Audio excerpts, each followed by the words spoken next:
Okay, so good day, classmate and students, no? So the topic for today is very interesting, focus on authentication mechanism and access control in information security. No? So authentication mechanisms and access control are fundamental components of information security, no? Ensuring that only authorized users can access specific systems, data, or application. So as cyber threats become more sophisticated, organizations must implement robust identity and access management or the IAM strategies to protect sensitive information and prevent unauthorized access. So authentication verifies a user's identity, while access control dictates what authenticated users can do within a system. So together, these mechanisms form the foundation of security frameworks and modern digital environments. And to give us more details about the topic, let us all welcome our presenter this afternoon. Go ahead, Sir Matty.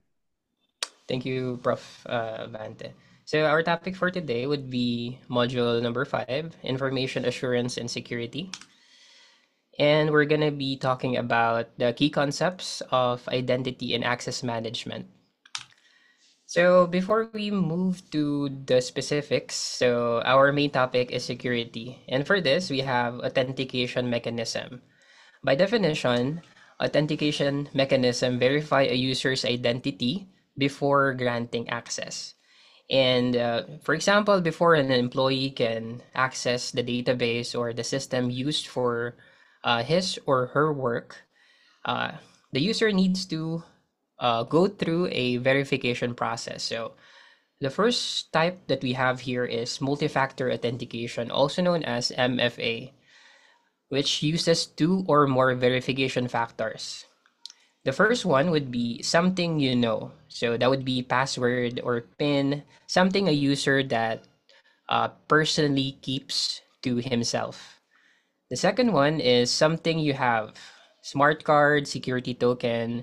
A good example with this would be a company ID, maybe, or a card that lets you go through doors, especially those who are working in call centers on site.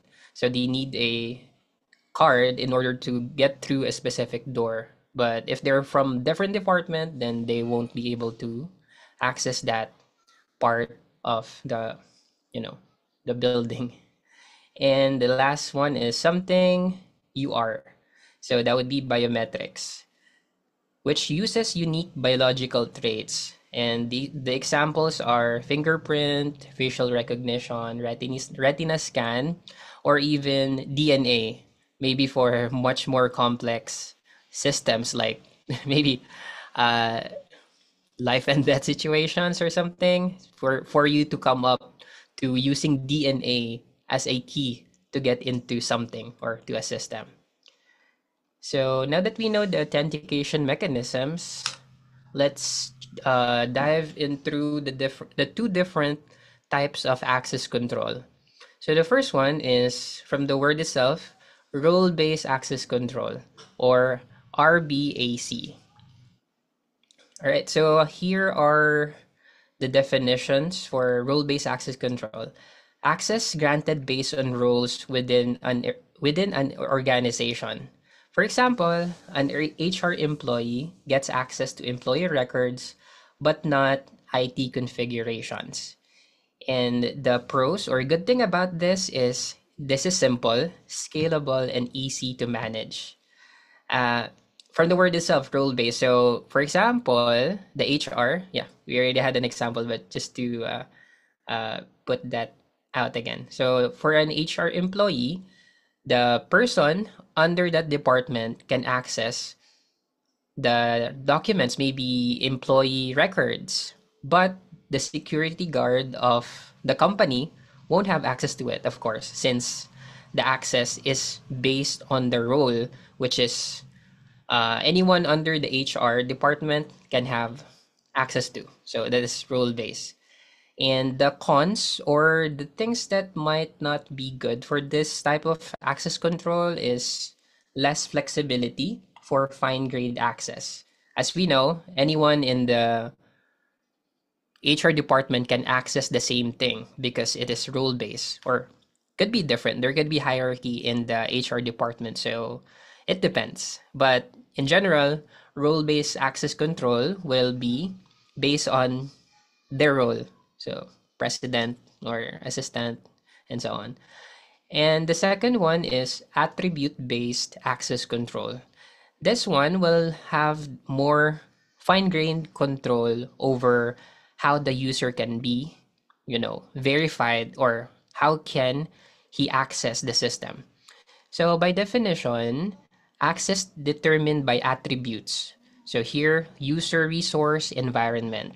For example, a manager can access financial reports only during work hours. So as you can see, it will be based on attributes. And so if the manager will access the records or the file outside of working hours, then he won't have access to it, of course. So in versus the role base, so if you are a manager, then you can have access to all of the records all the time, even if you're not even if not during work hours. So this one they have or this one have attributes. So it will be based on certain parameters before access can be granted. In this one, only during work hours. The pros are more flexibility, dynamic access control. The bad thing or the cons would be complex implementation and maintenance. Unlike the role-based access control, like if you are accepted to the HR department, then you have access all the time to that specific system or you know database. But in here, it would be much more complex since we need to set rules in order for us to have more complex attribute based access control. And of course, maintenance, then yeah, it's much more complex. And right, so let's go to the next one, which is identity and access management, or IAM frameworks. By definition, IAM is a framework for policies, technologies, and processes to manage digital identities and access. The key components are users are uniquely identified, authentication, verified identity. As we mentioned earlier, the MFA, we have different types, biometrics and, ID or whatever. So that's also included here in the IMA. Authorization grants appropriate access. So that's the role-based access control and attribute-based access control. And then in here, I think this is the most important thing, auditing and monitoring. Logs and monitors access activities.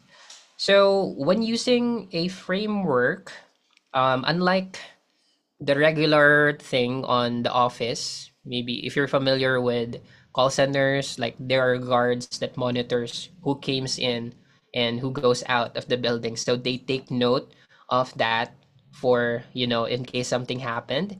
And in this one, I believe every time that something is accessed or something is changed, then it will be logged automatically and can be monitored as well. For example, if there is a data breach from this time, maybe from the data breach happened like yesterday.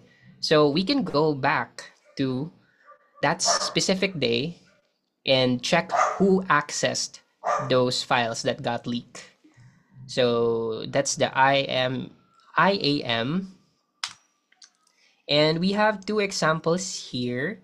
We have one from Microsoft. It's called Microsoft Active Directory. And others are called Okta, Ping, Identity, and so on. But I'll show you a video on what is a framework or what a framework looks like in detail so that we can be much more faster at the end of the presentation. Now, going to cloud security and identity management.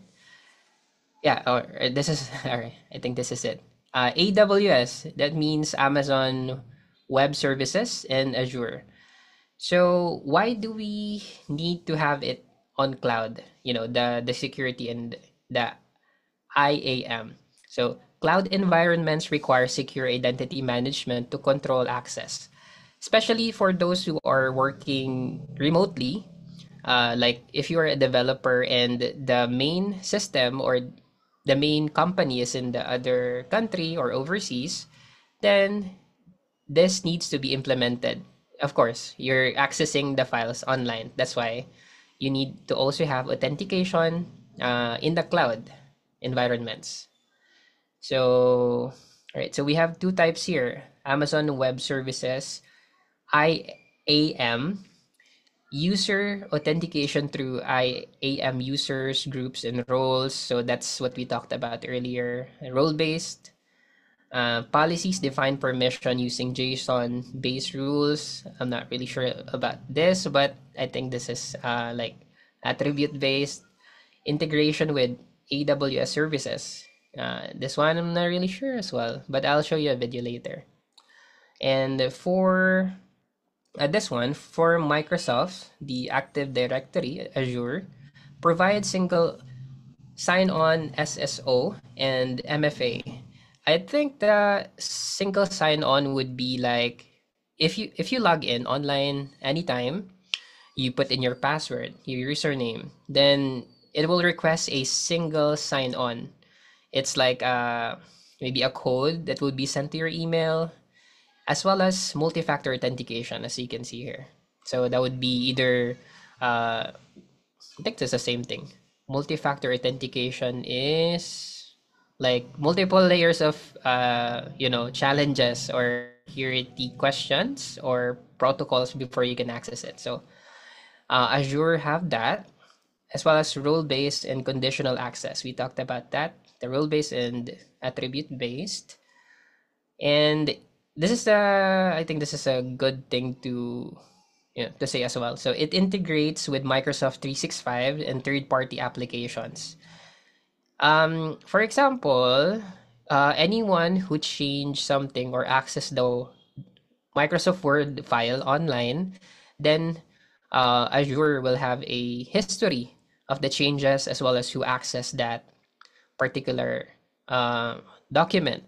And yeah, so that's how cloud security identity management works. So it's based on the cloud. So yeah, remote environment. Okay, so this is the info video. I'll just check. Okay. Yeah, let's just go for the video first. Okay.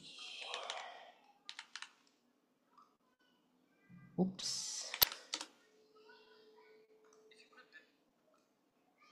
Let me know if there's any sound, or yeah, you can put your thumbs up or react if there's no sound.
Visit amazon.com.im. All right, let's go back.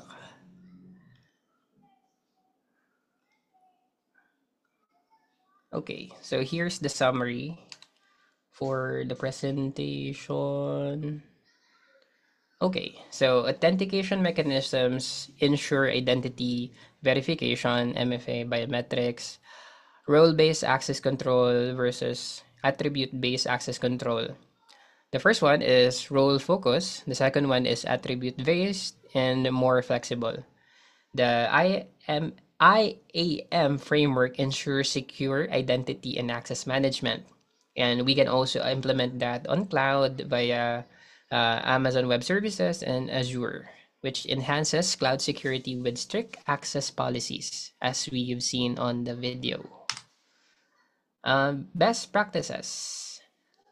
Implement MFA for all sensitive accounts, of course. Follow the principle of least privilege. I think I searched this before. Let's just search it for now. I forgot what principle of least privilege means.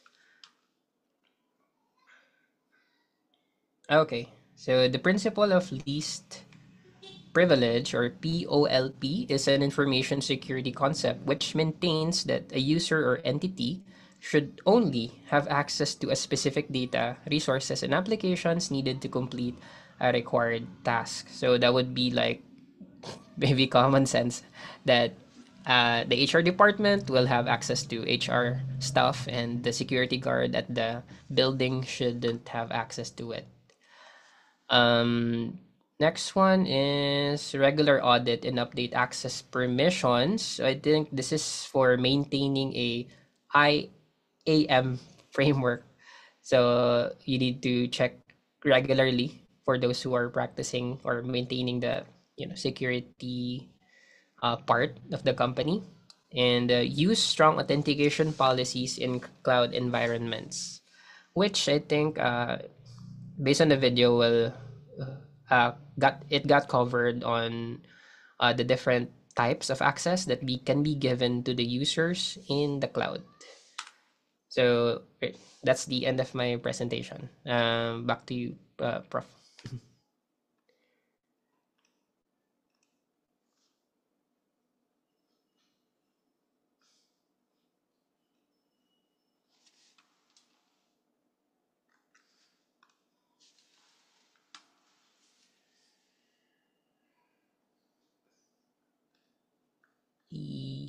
Thanks for the react, Louis, Karen.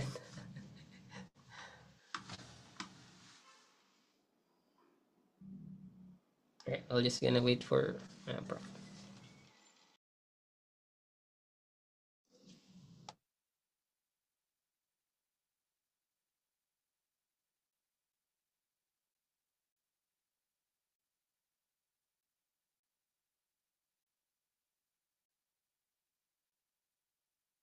You're done? Change our environment variables. Suppose you're done, sir. And we need to add Yes, Android Prof. variable here, so click on new. Okay, so you just stay with the title itself, no? Okay, so I just want to give additional inputs, no, related to the topic, no? Again, as our presenter mentioned, no, a while ago, that authentication mechanisms, no, confirm that a user is who they claim to be before granting access to a system.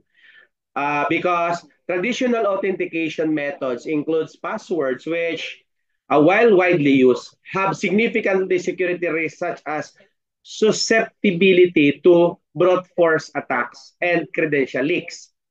To enhance security, your organization now adopt multi-factor authentication, or the MFA, which requires users to provide multiple forms of verification, such as something they know, like password, something they have, the security token or smartphone, and something they are, no, the biometric data like fingerprints or facial recognition.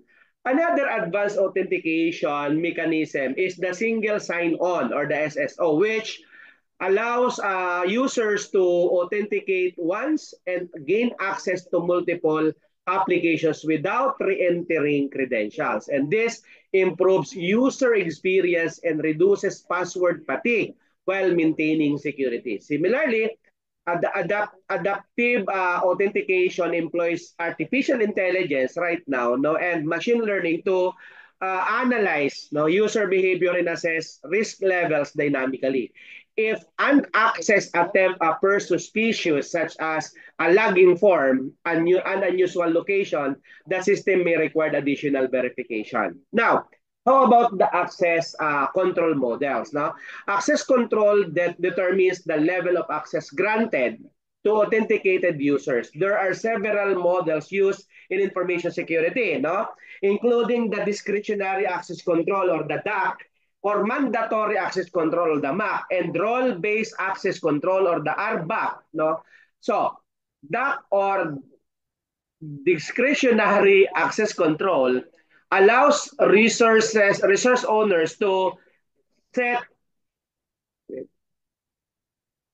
okay to set to set permissions for their files, which provide flexibility, but but also increases the risk, no, of unauthorized access.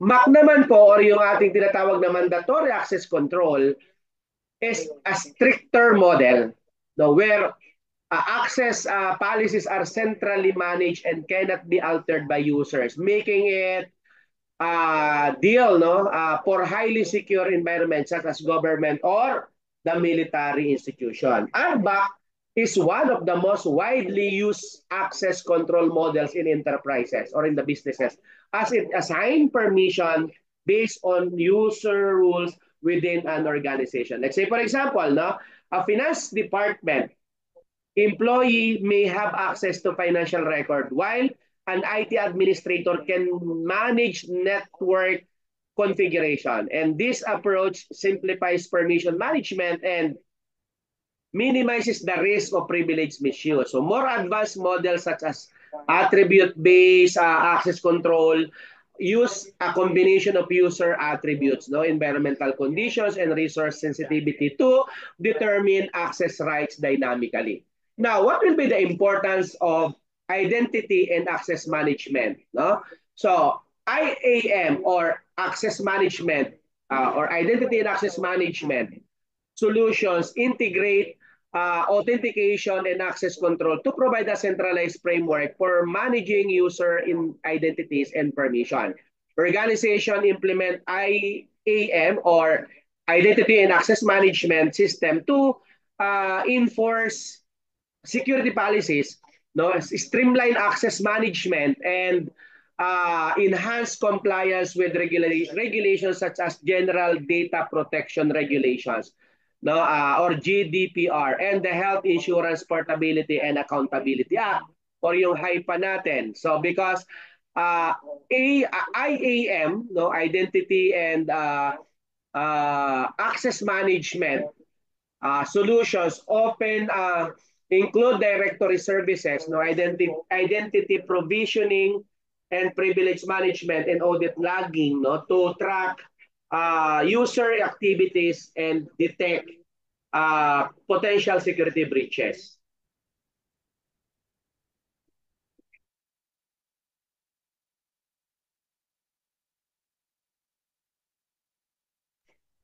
Then again, how about the zero trust security and access control?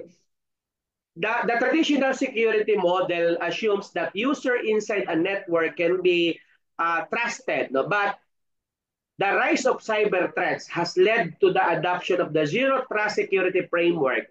And zero trust requires a continuous verification of user identities and strict enforcement of access control based on the principle of never trust, no? Always verify. No? Yun yung principle.